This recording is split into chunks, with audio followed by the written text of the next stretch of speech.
Not long ago, GLP-1 medications were used almost exclusively to help manage type 2 diabetes. Today, they've become one of the most talked about topics in health. Celebrities, social media influencers, and even everyday conversations seem to revolve around drugs that promise significant weight loss and better blood sugar control. Some people describe them as life-changing, while others wonder if they're simply a shortcut. At the same time, a different message has gained traction online. You don't need medication. Just boost your GLP-1 naturally. But is it really that simple? Can certain foods or habits produce the same effects as prescription GLP-1 medications? Or are these two completely different approaches that happen to involve the same hormone? The answer is more nuanced than many headlines suggest. Today, we're breaking down what GLP-1 actually is, how these medications work, what natural strategies can realistically do, and why understanding the difference is essential before believing bold claims on social media. Let's start with the hormone itself.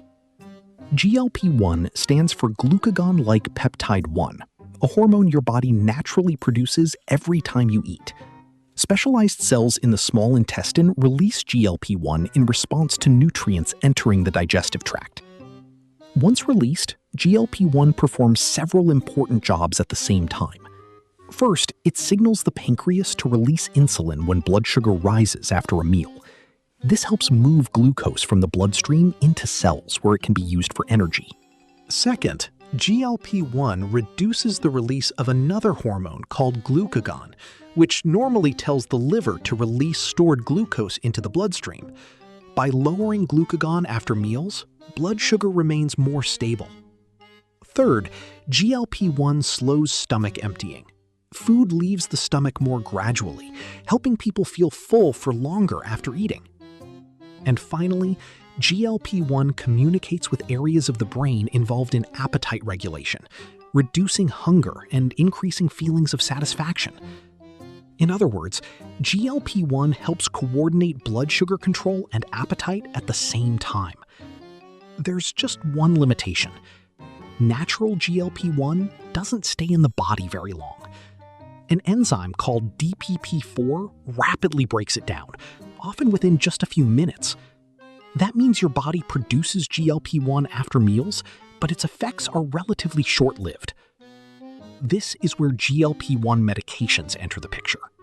Drugs such as semaglutide and tirzepatide were developed to mimic or enhance the effects of hormones involved in appetite and blood sugar regulation, while lasting much longer than the body's own GLP-1.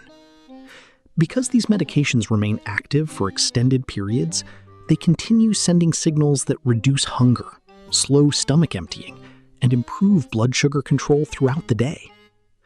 For many people with type 2 diabetes or obesity, these medications have produced results that were difficult to achieve with lifestyle changes alone. Clinical trials have shown meaningful improvements in blood sugar management, significant weight loss for many patients, and reductions in certain cardiovascular risks in appropriate populations. These are real medical benefits, supported by high-quality research. But that doesn't mean these medications are right for everyone. Like all prescription drugs, GLP-1 medications can cause side effects.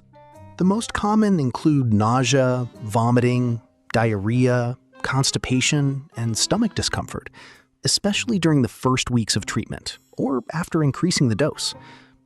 Most people experience mild or temporary symptoms, but some discontinue treatment because gastrointestinal side effects become difficult to tolerate. There are also important medical considerations. These medications aren't appropriate for everyone, including certain people with specific medical histories. That's why healthcare professionals carefully evaluate whether the benefits outweigh the potential risks before prescribing them. Unfortunately, social media often skips these important details. Instead, viewers are shown dramatic before and after photos, or told that one injection completely eliminates hunger forever. Reality is more complicated. GLP-1 medications don't erase the need for healthy habits. Nutrition, physical activity, sleep, and long-term behavior change still play an important role in overall health, even for people taking these medications. Now, let's examine the other side of the conversation. Can you increase GLP-1 naturally? The answer is yes, but with an important qualification. Certain foods and lifestyle habits can stimulate your body's natural GLP-1 release after meals. However, the increase is temporary and much smaller than the effects produced by prescription medications. That's an important distinction often missing from online discussions. Natural strategies support your body's existing hormone system. Prescription medications significantly extend and amplify those hormone signals. They're not equivalent. So, what naturally encourages GLP-1 production? One of the strongest factors is dietary fiber. Foods rich in soluble and fermentable fiber, including beans, lentils, oats, barley, vegetables, fruits, and many whole grains, support beneficial gut bacteria. As these bacteria ferment fiber, they produce short-chain fatty acids, compounds that appear to stimulate intestinal cells involved in GLP-1 release. Healthy fats also contribute. Unsaturated fats found in foods such as nuts, seeds, avocados, olive oil, and fatty fish slow digestion and help sustain fullness after meals. Again, this isn't because they're boosting GLP-1 dramatically, but because digestion, nutrient absorption, and hormone release all work together. The way you eat also matters.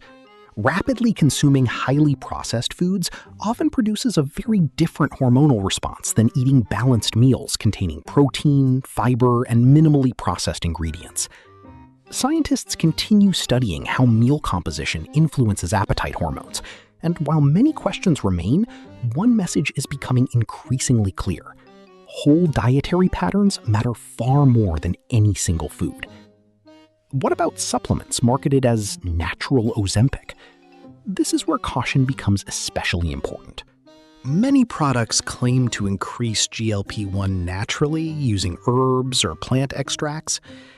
While some ingredients are being studied, current evidence does not support the idea that over-the-counter supplements produce effects comparable to prescription GLP-1 medications.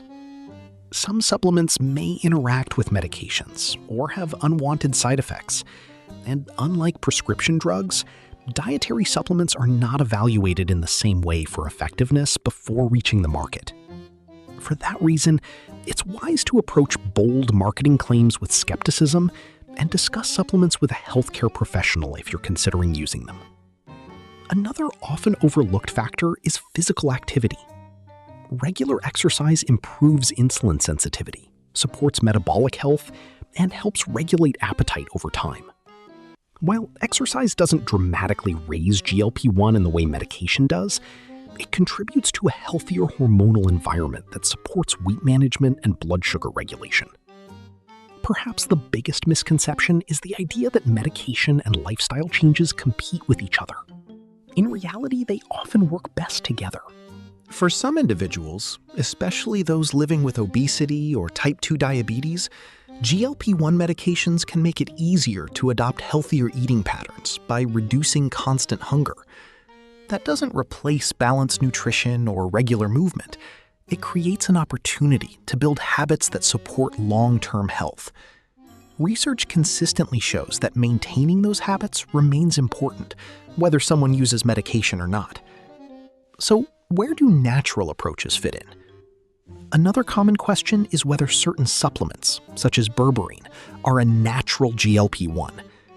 Berberine has shown promise in some studies for improving blood sugar control, particularly in people with type 2 diabetes. However, it does not work the same way as GLP-1 medications, and the evidence is not strong enough to consider it an equivalent replacement. It can also interact with medications and may cause side effects, so anyone considering it should speak with a healthcare professional first. It's also worth remembering that weight management isn't controlled by a single hormone. Genetics, sleep, physical activity, mental health, medications, food environment, and many other biological factors all influence body weight. Focusing on one hormone alone oversimplifies a system that is incredibly complex. As researchers continue studying appetite regulation, one thing has become increasingly clear. There is no single solution that works for everyone. Some people achieve excellent results through lifestyle changes alone. Others benefit from medication alongside lifestyle changes.